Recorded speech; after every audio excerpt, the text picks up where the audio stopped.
സംസ്ഥാന ആസൂത്രണ ബോർഡ് പരീക്ഷാ ക്രമക്കേടുമായി ബന്ധപ്പെട്ട് PSC കടുത്ത വിവാദത്തിലായിരിക്കെ വിവിധ പരീക്ഷകളുടെ ഉത്തരക്കടലാസുകൾ നശിപ്പിക്കാൻ PSC ഉത്തരവിറക്കി.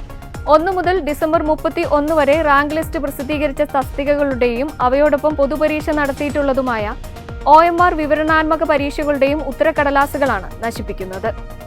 ആകെ 642 കാറ്റഗറികളിലെ പരീക്ഷകളുടെ ഉത്തരക്കടലാസുകളാണ് ഇത്തരത്തിൽ നശിപ്പിക്കാനൊരുങ്ങുന്നത്.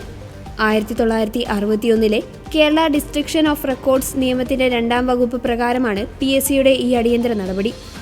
ആസൂത്രണ ബോർഡിലെ ചീഫ് തസ്തികയിലേക്ക് വിവാദമായ പരീക്ഷ നടന്നത് 2023 ജൂലൈ 13 ഈ പരീക്ഷയിലെ മൂല്യനിർണ്ണയ ക്രമക്കേട് പുറത്തുവന്നതോടെ PSCക്കെതിരെ ഉയർന്ന പരാതികളിൽ ക്രൈംബ്രാഞ്ച് അന്വേഷണം നടത്തുമെന്ന് മുഖ്യമന്ത്രി VD സതീശൻ ഇന്ന് രാവിലെ വാർത്താസമ്മേളനത്തിൽ പ്രഖ്യാപിച്ചിരുന്നു.